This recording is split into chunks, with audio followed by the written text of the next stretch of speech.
السلام علیکم ورحمۃ اللہ وبرکاتہ۔ وعلیکم السلام ورحمۃ اللہ وبرکاتہ۔ کیا حال ہے آپ کا؟ الحمد للہ نحمده ونصلی علی رسولہ الکریم، اما بعد فاعوذ باللہ من الشیطان الرجیم، بسم اللہ الرحمن الرحیم، رب اشرح لی صدری ویسر لی امری واحلل عقدۃ من لسانی یفقہوا قولی۔ کل کی حدیث پر کچھ غور و فکر کیا؟ کوئی چیز آپ کے اندر کھٹکی، آپ کو اپنا کوئی عمل ایسا محسوس ہوا کہ آپ نے سوچا کہ یہ ٹھیک نہیں کیا، یا آپ ماشاءاللہ فرشتے ہیں اور کوئی غلطی نہیں کرتے؟ ہاں جی، کوئی بات جس پہ آپ کے اندر کھٹک پیدا ہوئی ہو؟ مجھے آج سے کچھ عرصہ پہلے اپنی ایک کی ہوئی غلطی جو کافی عرصے سے میرے ذہن میں نہیں تھی، لیکن آئی اسی حدیث کے بعد، تو میں نے اس پہ بہت شرمندگی بھی مجھے ہوئی، اور پھر 2 نفل توبہ کے پڑھے۔ آج کی حدیث ہے اس پر کہ توبہ جو ہے وہ شرمندگی کا نام ہے، کیونکہ غلطی ہونا تو ہیومن ہے، کیونکہ ہوگی۔ ہمارے باپ آدم علیہ السلام سے بھول ہوئی تھی تو ہم بھی بھولتے رہیں گے، غلطیاں کرتے رہیں گے، لیکن غلطیوں کے ساتھ جینا اور گناہ کر کے ان کا بوجھ اپنے اوپر لادے رکھنا اور ان کی صفائی کی کوئی فکر نہ کرنا، یہ اپنے ساتھ زیادتی ہے، اپنے اوپر بہت بڑا ظلم ہے۔ تو ہم نے اپنے اوپر سے یہ بوجھ اتارنے۔ مجھے یہ فیل ہوا کہ اتنا عرصے سے میں یہ بوجھ لے کے جا رہی تھی، تو بالکل الحمدللہ۔ بے حسی بنی ہے۔ اور کوئی کچھ کہنا چاہے؟ جی آپ فرمائیے۔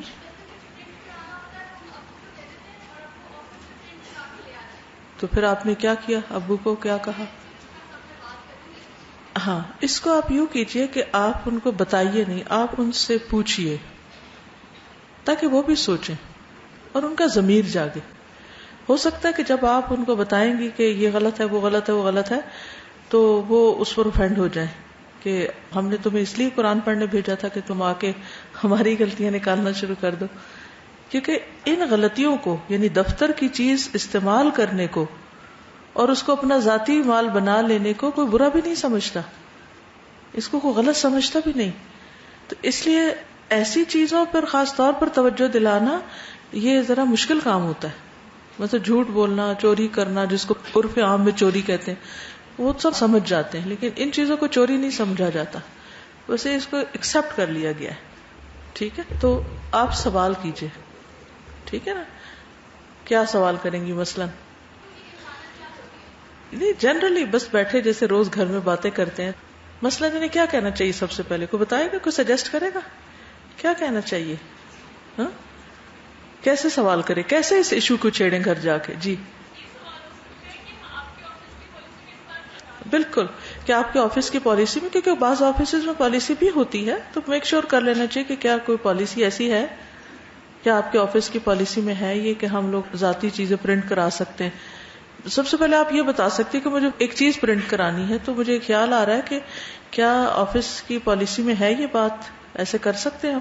یعنی اس کو بہت نیچرل وے میں آپ لے کے چلیں، تاکہ وہ یہ نہ سمجھے کہ آپ ان کو کوئی، کیونکہ بعض اوقات پتہ کیا ہوتا ہے، ہم ایک سیدھی سی بات بھی کرنی ہوتی ہے تو اس کو بھی ایک ڈرامائی انداز میں کر لیتے ہیں، یا ایک دھوکے کے انداز میں وہ بھی کر رہے ہوتے ہیں، تو وہ بھی نہیں کرنا کہ ہم دوسرے کو بے وقوف بنا رہے ہیں، نعوذ باللہ، یہ بھی نہیں سوچ ہونی چاہیے۔ صرف کیا نیت ہونی چاہیے؟ انتہائی خیر خواہی کی، اور اس بات کی کہ بینیفٹ آف ڈاؤٹ دیں نا دوسرے کو بھی، اور ہو سکتا ہے کہ ہم ہی غلط ہوں، وہ پے کرتے ہوں وہاں جا کر، باپ ہر چیز تھوڑی بتاتے ہیں کہ میں پے کر کے آیا ہوں، یا یہ کہ ہو سکتا ہے کہ آفس کا پرنٹر ایسا بھی ہو کہ جہاں پر آن پیمنٹ چیزیں ہوتی ہوں، یا کچھ آفیسز ایسے ہوتے ہیں کہ جہاں پر وہ الاؤ کرتے ہیں کہ آپ کر لیں جو کرنا چاہتے ہیں۔ تو اس صورت میں پہلے دل کو اپنے دوسرے کے لیے صاف کریں اور پھر سوال کریں، کہ جب ہم بدگمانی سے سوال شروع کرتے ہیں نا، اس کا پھر نیگیٹو امپیکٹ آتا ہے، اس سے مسئلہ نہیں حل ہوتا۔ ٹھیک ہے، کل ہم نے بات کی تھی کہ اخلاق جو ہے وہ معاملے کا نام ہے، عادات کا نام ہے، مینرز ہیں، ایٹیکیٹس ہیں، باہمی سلوک اور برتاؤ ہے۔ ٹھیک ہے، تو یہ 2 لفظ اور لکھ لیجئے، باہمی سلوک جو ہم انسانوں کے ساتھ ایک سلوک کرتے ہیں، اور برتاؤ کیسے برتاؤ کرتے ہیں، اور پھر نہ صرف یہ کہ انسانوں کے ساتھ بلکہ حیوان ہوں، چیزیں ہوں، جو بھی ہمارے دائرہ کار میں چیزیں آتی ہیں ان سب کے ساتھ۔ مثال کے طور پر اگر آپ لکھ رہے ہیں اور لکھتے لکھتے آپ کا قلم رک گیا ہے تو آپ کا ری ایکشن کیا ہوگا؟ عموماً کیا ہوتا ہے؟ چلو اس طرح بھی کرتے ہیں، لیکن لوگ ساتھ اپنا منہ اتنا برا بناتے ہیں، یعنی کہ وہ اتنا برا منہ بنا کے پین چھڑک رہتے ہیں، ساری غلطی اس کی ہے نا. بعض لوگ تو مارنا شروع کر دیتے ہیں، اس کو ٹھکورنا شروع کر دیتے ہیں. بعض لوگ کیا کرتے ہیں، اٹھا پھینکتے ہیں اور پھر دوسرا نکالتے ہیں. اللہ نے قلم کی قسم کھائی ہے، اس کا بھی احترام لازم ہے. یہ وہ چیز نہیں جسے اٹھا پھینکا جائے. اسی طرح جن برتنوں میں کھانا کھاتے ہیں ان کے ساتھ کیا معاملہ ہونا چاہیے؟ ان کے ساتھ کیا برتاؤ ہونا چاہیے؟ کھانا لگاتے ہوئے، پلیٹ اٹھاتے ہوئے اچھی طرح اس کو صاف کرنا چاہیے اور اچھی طرح دھو کے اچھی طرح رکھنا چاہیے. ہاں بالکل، جزاک اللہ خیر.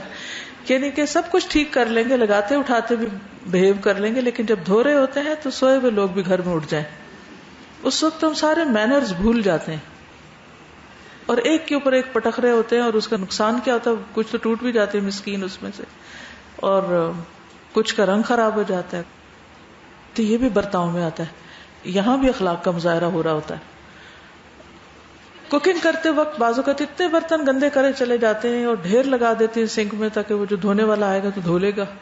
کتنے پانی کا ضیاع، اس کے وقت کا ضیاع اور بہت سی چیزیں. جب غصہ آ رہا ہو تو ہم جب انسانوں پہ نہیں نکال سکتے تو پھر ہم برتنوں پہ، دروازوں پہ اور مختلف چیزوں پہ نکال لیتے ہیں. جو سامنے آ جائے اس پہ نکال لیتے ہیں. یعنی بعض اوقات برتن بھی دھو لیتے ہیں لیکن اس کے بعد نہ وہ سنک کلین کرتے ہیں، نہ اسپونج کلین کرتے ہیں، نہ جس میں لیکوڈ رکھا ہو یا صابن برتن میں رکھا ہو. اس کا تو کوئی حق ہی نہیں نا کہ اس کی طرف توجہ کی جائے. تو اصل میں تقویٰ اسی چیز کا نام ہے کہ ان چھوٹی چھوٹی چیزوں پر بھی نظر ہو. اصل میں بات یہ ہے کہ اخلاق جو ہے نا وہ ہماری شخصیت کو ظاہر کرتا ہے کہ ہم کون ہیں، یعنی ہماری کیا پہچان ہے. ٹھیک ہے نا؟ مثلا آپ دیکھیے کہ پھول کا حسن کس چیز میں ہوتا ہے؟ اس کے رنگ یا خوشبو میں. دریا کا اس کی روانی میں. اگر وہ کھڑا ہو جائے تو کیا ہو جاتا ہے؟ مچھر اوپر سایہ کر لیتے ہیں، اس کے خوبصورت نہیں رہتا وہ. اسی طرح باغ کا ہریالی اور کیا اس میں پھول وغیرہ ہو. ٹھیک ہے نا؟ اسی طرح انسان کا بھی ایک حسن ہوتا ہے نا. تو ہم عام طور پر وہ حسن کیا سمجھتے ہیں؟ اچھا لباس، میک اپ. حالانکہ انسان کا اصل حسن کیا ہے؟ اس کا اخلاق. ٹھیک. تو ہمارے دین میں اخلاق ایک طرح سے انسان کو بیوٹیفائی کرتا ہے. اور یہاں اس حدیث میں آپ دیکھیں کہ البر حسن الخلق. نیکی کیا ہے؟ حسن خلق میں، برتاؤ میں، سلوک میں. اور اس کے لیے اصول کیا دیا گیا تھا کہ جو اپنے لیے پسند ہو وہی دوسرے کے لیے کریں. تو جیسا اخلاق ہوگا اس انسان کی اتنی قیمت ہوگی، اس کی دوسروں کے دل میں اتنی ہی رسپیکٹ ہوگی جس درجے کا یا جس قسم کا اس کا اخلاق ہوگا. لو انفقت ما فی الارض جميعا ما الفت بین قلوبہم. زمین بھر بھی سونا کوئی خرچ کر ڈالے نا تو دلوں میں محبت نہیں پیدا کر سکتا. بعض کپل آپ نے دیکھو گا بڑے غریب ہوتے ہیں لیکن ان میں بڑی محبت ہوتی، اور بعض ملینئر ہوتے ہیں، دونوں کما رہے ہوتے ہیں لیکن آپس میں ایک دوسرے کے دشمن، نفرتیں. فرق کس چیز کا ہے؟ ایک جھونپڑی میں رہنے والی عورت خوش ہے، ایک محل میں رہنے والی خوش نہیں ہے. کیوں؟ فرق کس چیز کا ہے؟ اخلاق کا ہے نا، بول کا ہے نا، معاملے کا ہے، برتاؤ کا ہے. اور نبی صلی اللہ علیہ وسلم نے سب سے زیادہ اچھے اخلاق والا کس کو قرار دیا؟ جو اپنی بیوی کے ساتھ، جو اپنے گھر والوں کے ساتھ اچھا کرنے والا ہو. کیونکہ باہر تو سبھی اچھے بن جاتے ہیں، اور اس کے لیے سب سے پہلی پہچان جو ہے نا وہ انسان کی شخصیت کے ایک انداز یا پھر زبان ہوتی ہے. یعنی ایک شخص دیکھنے میں کتنا بھی سچ بن کے بیٹھا ہو، جو ہی زبان کھولے گا پتہ چل جائے گا کہ کتنی قیمت کا بندہ ہے، کیا ہے اس کے پلے میں. تو بات یہ کہ نیکی کا جذبہ ہر ایک کے اندر ہوتا ہے. نیکی کا جذبہ ہر ایک کے اندر ہوتا ہے، اور ہر شخص چاہتا ہے کہ نیکی کرے، لیکن نیکی نام کس چیز کا ہے؟ اچھے معاملے کا. پھر نیک وہ ہے، ٹھیک ہے نا. تو ہم عموماً کہتے ہیں فلاں بہت نیک ہے، تو کیا کاؤنٹ کرتے ہیں نیک میں؟ یا ہم اپنے لیے دعا مانگتے ہیں یا اللہ میں نیک بن جاؤں. تو مائنڈ میں کیا ہوتا ہے؟ بیک آف مائنڈ کیا چیز ہوتی ہے؟ زیادہ نماز یا زیادہ تلاوت یا زیادہ ذکر اذکار یا زیادہ یعنی عبادت کی چیزیں ہوتی ہیں. کبھی ہمارے اصل میں ذہن میں بھی یہ نہیں آیا کہ اگر ہمارا اخلاق اچھا ہوگا تو ہم زیادہ نیک بن جائیں گے. یہ بھی نیکی ہے. جبکہ نبی صلی اللہ علیہ وسلم نے کیا فرمایا؟ البر حسن الخلق، نیکی حسن خلق ہے. اور سب سے زیادہ جنت میں لے جانے والی دو کوالٹیز ہیں، ایک حسن اخلاق اور دوسرے تقوی. یعنی ایک کا تعلق انسان کے اندر سے اور ایک کا باہر سے. دل میں اللہ کا ڈر ہو اور ظاہر میں پھر اس کا مظہر یعنی نظر آئے. نبی صلی اللہ علیہ وسلم کی زندگی سے ایک چھوٹی سی مثال کہ آپ برتاؤ کیسے کرتے تھے، معاملہ کیسے کرتے تھے.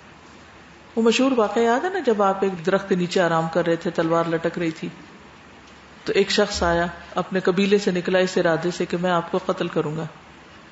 تو اس کی تو موج ہوگی، تلوار اس نے اٹھا لی اور کہا کہ بتاؤ اے محمد صلی اللہ علیہ وسلم تو میرے ہاتھ سے کون چھڑائے گا؟ تو آپ نے کیا فرمایا؟ اللہ. وہ کانپنے لگا اور پھر آپ نے اٹھا لی.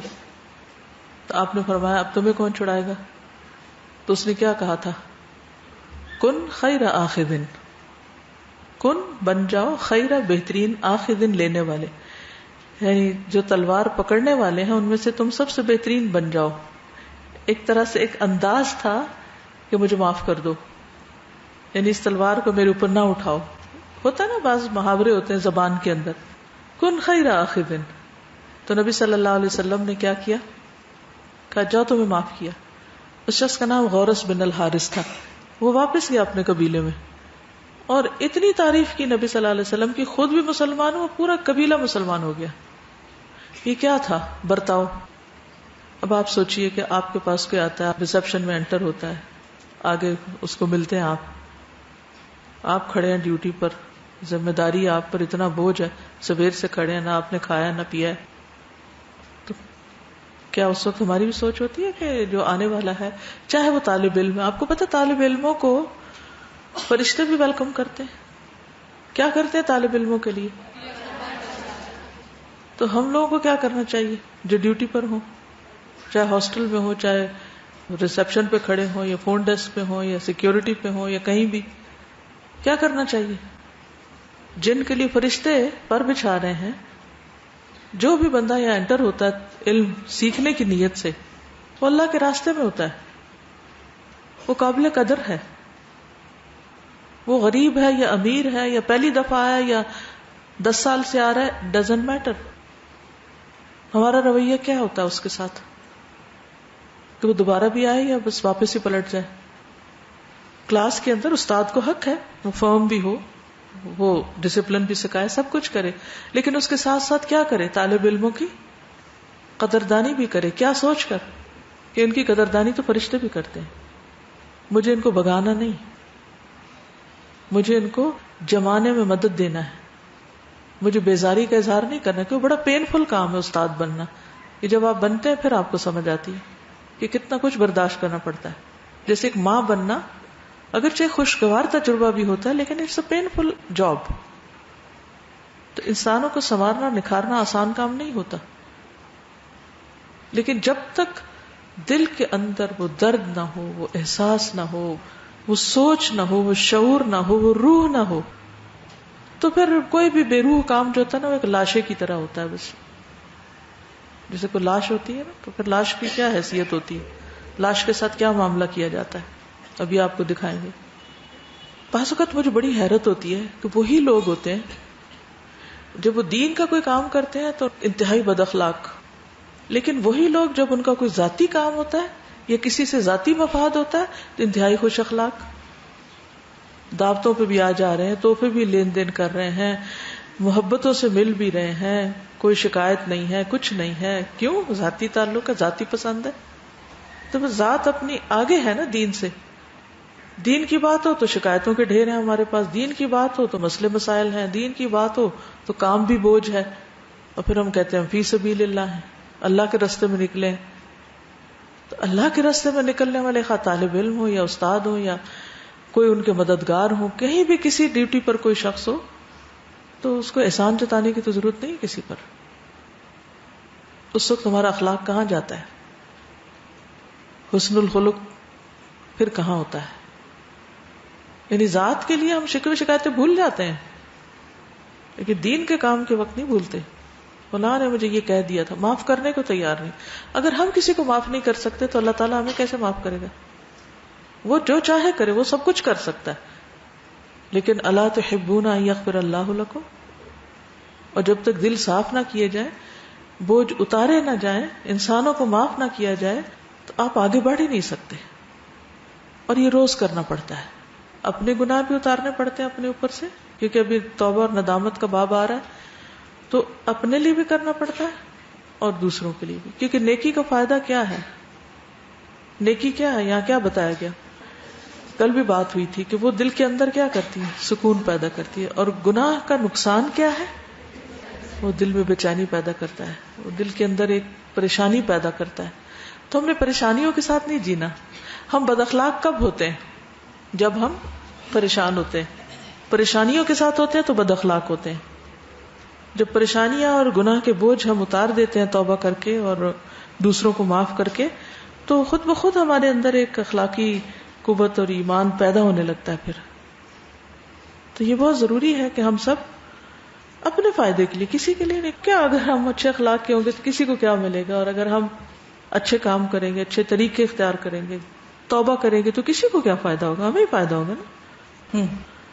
یہ جو کل ہم نے نیکی اور گناہ کا بھی پڑھا، تو مجھے جو سب سے زیادہ جس چیز نے ہٹ کیا وہ یہ کہ اتنی عمر میں یہ سمجھتی رہی کہ یہ جو لوگوں کے فائدے کے جو چھوٹے چھوٹے کام ہوتے ہیں، کسی کو کوئی فائدہ پہنچانا، کسی کو کوئی، تو یہ کوئی ہم دوسرے پہ کوئی احسان کر رہے ہیں، نہ وہ اپریشیٹ کر رہے ہیں، نہ وہ دیکھ رہے ہیں، اس کو کوئی پتہ نہیں ہے میں کس درد میں ہوں، تکلیف میں ہوں.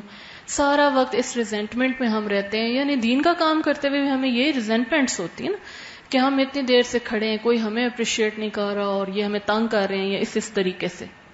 حالانکہ کل مجھے پتا چلا کہ جو کچھ بھی ہم یہ کر رہے ہیں، چھوٹا چھوٹا یا جو کچھ بھی کر رہے ہیں، ہم اپنے لیے کر رہے ہیں، اور دوسرے کا ہمیں نہیں پتا کہ وہ بھی کس پین سے گزر رہا ہے یا کس ٹربل سے گزر رہا ہے. تو پورا ایسا لگتا ہے جیسے پورا مائنڈ ہی چینج ہو گیا، اور یہ مائنڈ چینج ہونا ہی اصل میں پرسنالٹی کی چینج کی ابتدا ہے. بالکل. اوکے، جزاکم اللہ خیرا. سبحانک اللہم و بحمدک، اشہد ان لا الہ الا انت، استغفرک و اتوب الیک. السلام علیکم و رحمۃ اللہ وبرکاتہ.